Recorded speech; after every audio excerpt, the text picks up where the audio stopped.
The other night, I was laying in bed frustrated about how long the process is taking for me to enter into my season of marriage and motherhood. And I'm like, God, I've changed so much. I've shaken away so many old things. I've stopped doing a lot of things. I've started to do other things, all in an effort to prepare for me to enter into my next season. But there's always going to be a time where you ask God, what is taking me so long to enter into that season?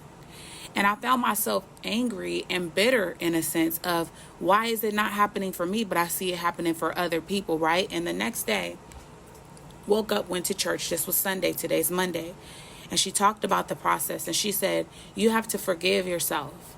And I'm like, okay, I've already forgiven myself. She said, you have to also forgive others. I'm like, okay, I've already forgiven others. I don't have anybody I need to forgive. But she said, you also need to forgive the process.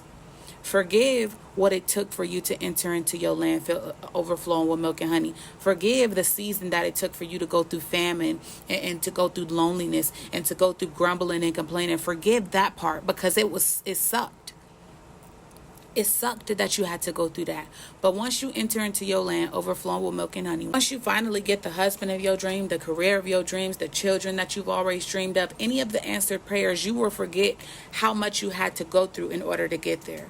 How many people you had to lose in order to get there. How much heartache you had to endure in order to get there. All that will matter is that you entered into your land overflowing with milk and honey. All that will matter is that you have abundance finally.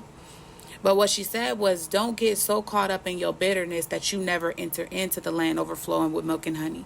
Don't get so caught up in your bitterness while being single that you never meet your husband. Bitterness for not ever having money that you never actually enter into the abundance. You have to learn to forgive the process just as much as you forgive yourself and the others who hurt you in the process of you getting from point A to point B. You have to forgive the process and know that it's a refining process. And if God hasn't given it to you yet, it's because you're not who you need to be in order to cross over into the land overflowing with milk and honey.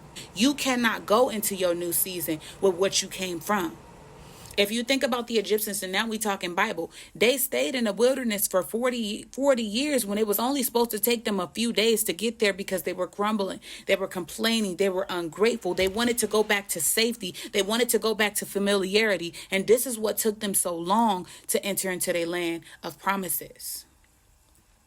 So imagine watching your promised land like Moses. Imagine not being able to enter in simply because you were not who you needed to be able to enter in. It's that it's right there.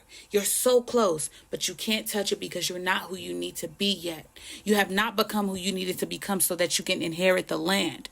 Sometimes inheritance has to do with maturity. You cannot inherit the blessing until you mature to be able to handle the inheritance. If you're too young, you will blow it. If you're too immature, you will blow it. If you haven't understood the weight of the inheritance, you will blow it. So understand that if God has not allowed you to enter into your season of marriage, motherhood, career, finances, abundance, friendships, relationships, healing, it's because you have not yet reached a point of maturity so that you can inherit the promises.